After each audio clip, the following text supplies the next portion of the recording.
waaqayyo ture gaafa jedhu sagaleen sun waaqayyo malee Yesuus miti. Asitti Yesuus waan jedhamu jira.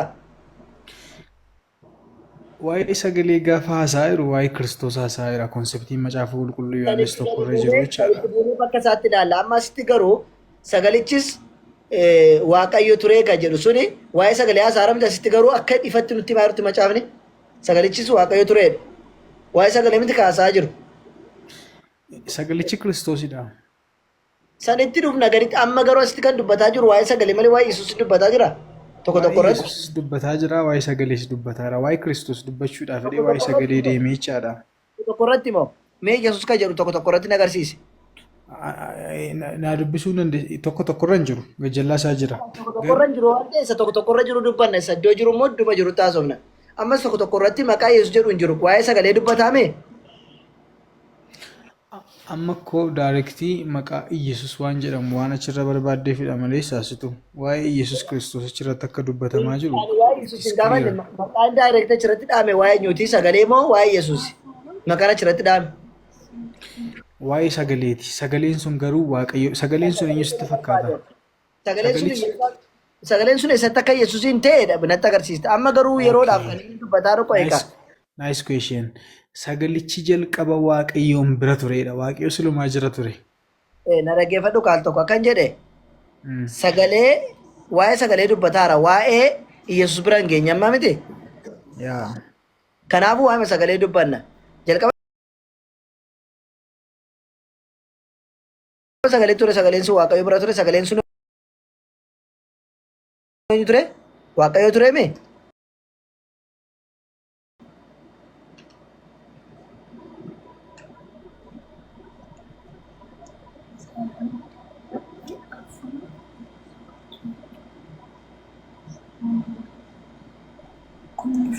Abuya. Bilbila mee? Anda kana sarto kundu.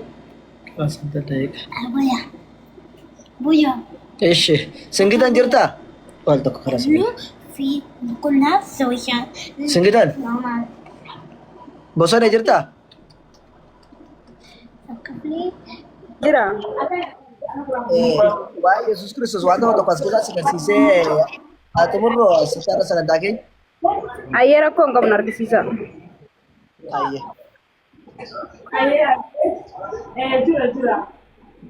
Macaafa keessatti duraan dursatti Yesuus Kiristoos yaa'u akka inni nama ta'ee dhalate beekamaadha.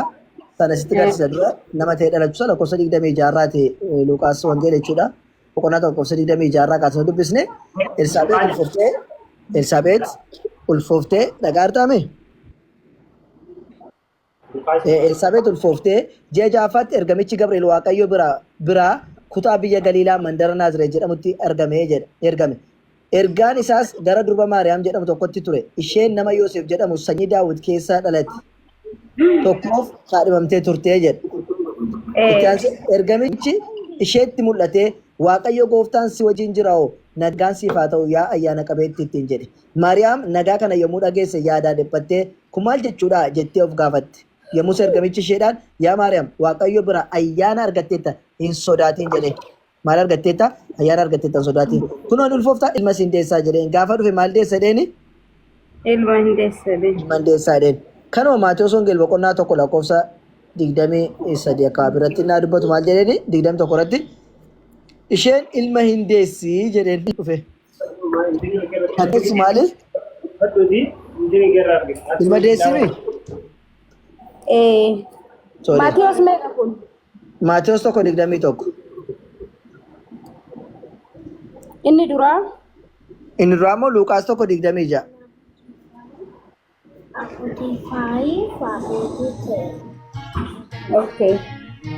Walii gallee? Walii galee. Kanaafuu asitti sin mandeessi jedhame Luqaas Wongelitti sin mandeessi jedhame.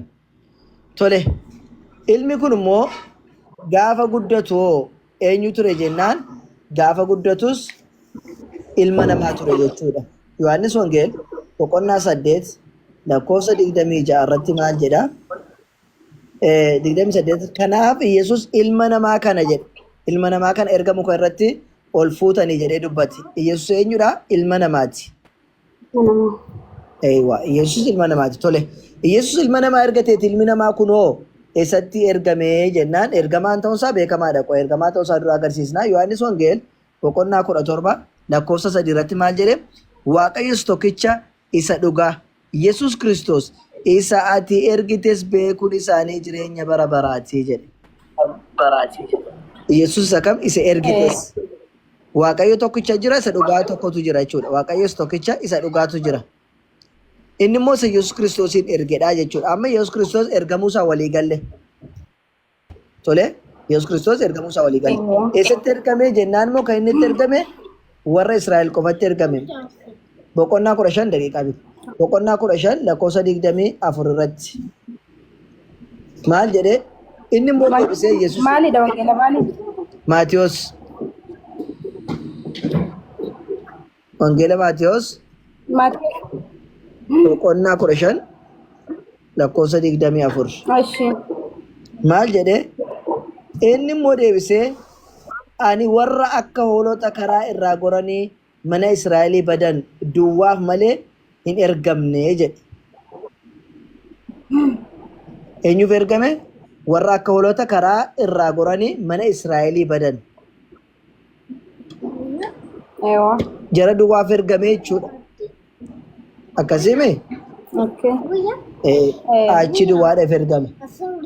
Kanaafuu Yesuus Kiristoos kan ergame Israa'el duwwaadhaaf kan dhalate nama ta'ee dhalate.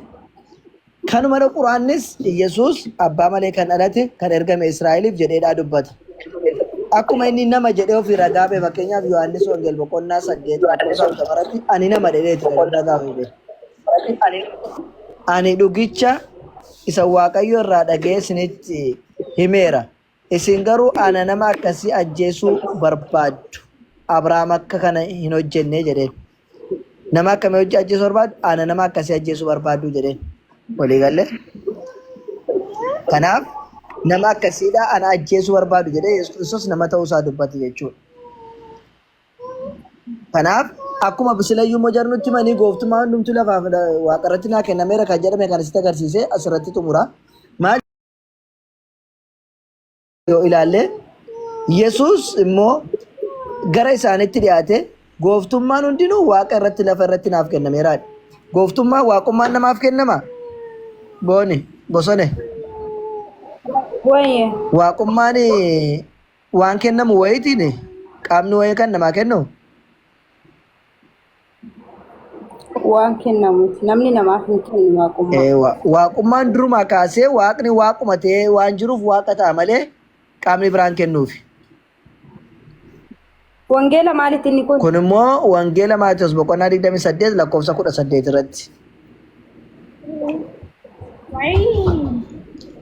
Walii gallee gooftummaan kennamee fi kun aaboo kennamee fi aangoo kennamee fi indooma maariiffisaa maal jedhaa warra afaan Oromoo Waaqayyo jedhu malee silxaan hulluu basamaanna ምድር ተሰጠኝ jedha maariiffasi garsiisa qoye.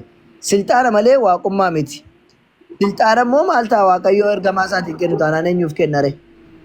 Si galee Addis Kidaanii New Testament Maatiyos Wongeel boqonnaa 28 lakkoofsa 18 irratti maal jedha afaan Ingiliffaa wantiin akkana jedha kono ኢየሱስም ቀረበና እንዲህ ብሎ ተናገራቸው ስልጣን ሁሉ በሰማይና በምድር ተሰጠኝ አቦን እንድምቱ ሰሚፍ ደችትና ከነሜረ አቦዳ ማለ ዋቁማ ሚቲ ቶሌሱ ነው ጎፍቱማ ሚቲ አቦ ጎፍቱማን ስልጣነ ከነሜ ማለ ዋቁማን ከነሙ ነማ ከናፉ ስልጣነ ከነሜ ሞ ስልጣነ ከነሙ ረቆዳን ቀሙ ስልጣነ ከነሜ ከነው ኢየሱስ ማል ጎዳና ዴቢሴ ገልጨ ዋንሲ አጃይብ ዴቢሴ ገልጨ ኤሰት ጀናን ዮ ቆሮንቶስ qoffaa boqonnaa 15 lakkoofsa 28 irratti Afriikaaf naa dubbisnu maal jedha Kiristoos immoo gooftummaa hundumaa aboo hundumaa humna hundumaas golgoleessee mootummicha deebisee Waaqayyo abbaatti erga kenne booddee dhumni hin ta'a jedha.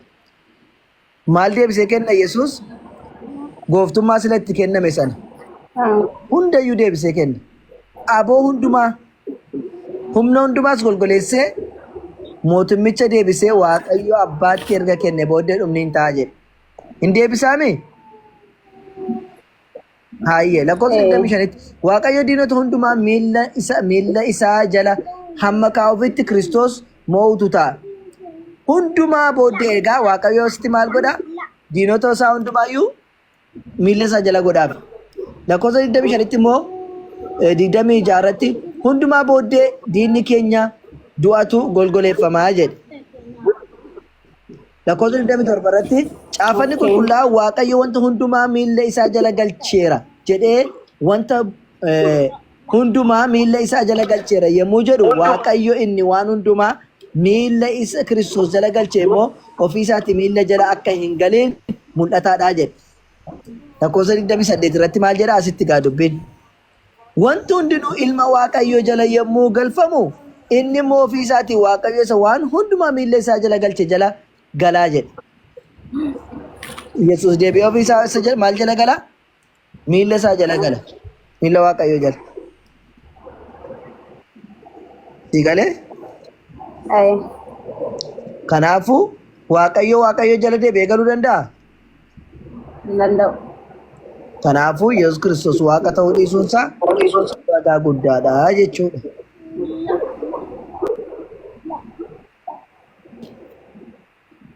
Amma Yesuus Kiristoos akka Waaqa hin taane hubattee Dhibbaan dhibbatti hubadhu amma tokko muraasa isaa hubaddeera garummoo gara itti aanu dhufe hin taa'e baradha rakkoo hin qabu. dhugaatti maal ta'u baatu? Dhibbaan dhibbatti furachuu iyyuu baadhu muraasa isaa amma tokko. Booda immoo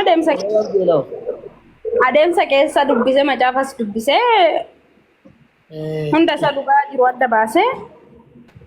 Dhugaadha. Al tokkotti fudhachuun ulfaata ta'uu dhugaadha. Suuta. Akkas. Singitan? Hin rafteessa? Mana koo manatti rafane? Gannat? Gannat? La. Gannat hin jirtu? Oshi. Jooni atoo ragaan qabdu maaliin siin haasaa akka afaan duwwaadhaan waliin haasa'uun? Haala maafan nagaan qaban nagaa ajaa'ibaan qabaman. Nagaa siin hin jenne ragaan siin jedhe obboleessi. Ragaa maafan na baleen. Ragaa qabda ragaadhaan haasoftaa? Mana murtii irraayi. Mana murtii caala malee hirribni tokkos natti dhumaarti. Mana murtii caala malee. Sababa ribisitti dhufeefi ragaa qabachuun dirqamaare. Ragaa malee naa ta'u qamanni mana ragaati ragaadhaan haasa'ama. Dirqama ragaa qabaachuun qabaachuudha. Dirqama. Bayyee. Malee naasoo. Yoo qabaatte tuumna yoo hin qabaanne immoo isti nama biraatti darbeen sammuu iddee xumura. Boonsee irratti ture bosonee irratti xumura dheen ture namni gaggallaan hin qaanfadhe malee. Xumuruma sirra ture dhugaa rabbi. Nan xumuran maal nama gale immoo dubbisuun dirqama kana kabajaaf seene namni waan ta'eef saniin jedheeni. Naanaati jira. Naashi. Akkam jirtan?